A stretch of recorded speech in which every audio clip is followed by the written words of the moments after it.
Welcome to Jesus Friend. My name is Matula, and today we're going to be starting the first episode of our new series where we're going to walk you through chapter by chapter the entire Bible. We're going to go through, we're going to summarize what happens in every chapter and give you a brief rundown of what's going on.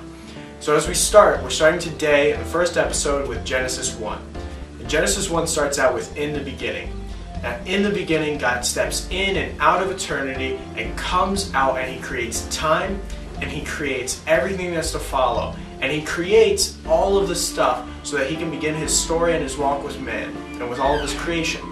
And as this begins, on the first day, God steps in and He creates light and darkness.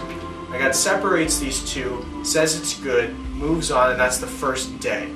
In the second day, God steps in and He decides that it's time to separate what He had already created, which was water, and He separates the waters that were on the earth from the waters that would be in the heavens, and creates this thing between them called the firmament, or the sky. And He calls that the second day, and He ends it and He says it's good. On the third day, God steps in and He separates the water from the land. He separates the water from the land, and He creates earth, and He creates plant life on the earth, on the land, and He says it's good, and that's the third day. On the fourth day, God actually steps back, and at this point He hasn't created the sun, the stars, or the moon yet, so He creates all the stars, all of the cosmos, all of the universe that we see outside in space, and He separates them. And at this point, He takes away that source of light that had originally been there, that had been shining over creation, that wasn't the sun. Now when He takes that light away, He sets the sun in place, and He sets the moon in place, and He gives the sun daytime, and He gives the moon nighttime.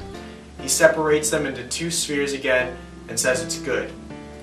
Now we're coming to the fifth day, and on the fifth day He creates all the land, not all the land, all of the creatures that would be on the land and in the sea and in the sky, and He says that it's good, and He separates them. And as He comes into the sixth day, on the sixth day He's going to do something special. He creates all the creatures that would be on the land, including one who would be over all creation itself, and that's man. And on the sixth day, God creates all these creatures for the land, and He creates man in His image. Now, it doesn't just say that He creates man in His image, it says that He creates man and woman in His image. Both are created and both are set aside as the image of God over all creation. And He has a plan in mind for them even before He's done creating them and setting them up on the earth.